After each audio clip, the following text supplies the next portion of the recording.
así por todos.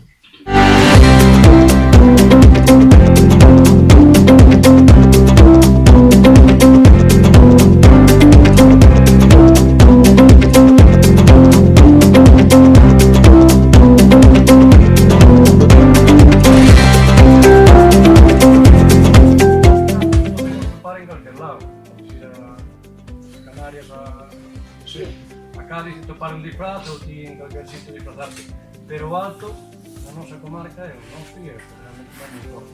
Agora que eu iba a merda, e iba no medio iban tendo atranques que a xente que os paraba polo camiño e tenían que dar o alto. Entón me contaba esas historias, me empezou a contaxiar e foi o que me invitou a subir o primeiro ano. Eu tamén me gustaba moito andar a cabalo, que vai crecer. E aí foi onde empecé a dar o alto.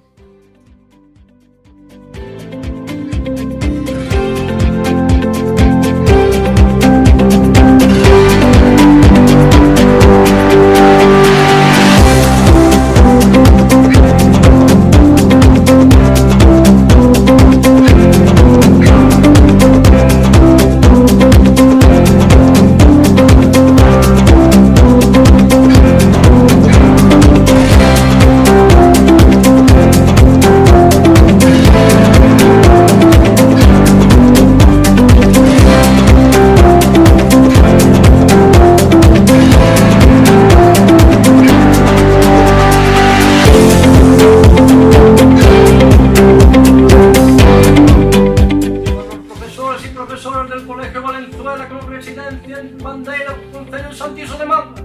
¡Viva! ¡Viva los alumnos y alumnas de este colegio! ¡Viva!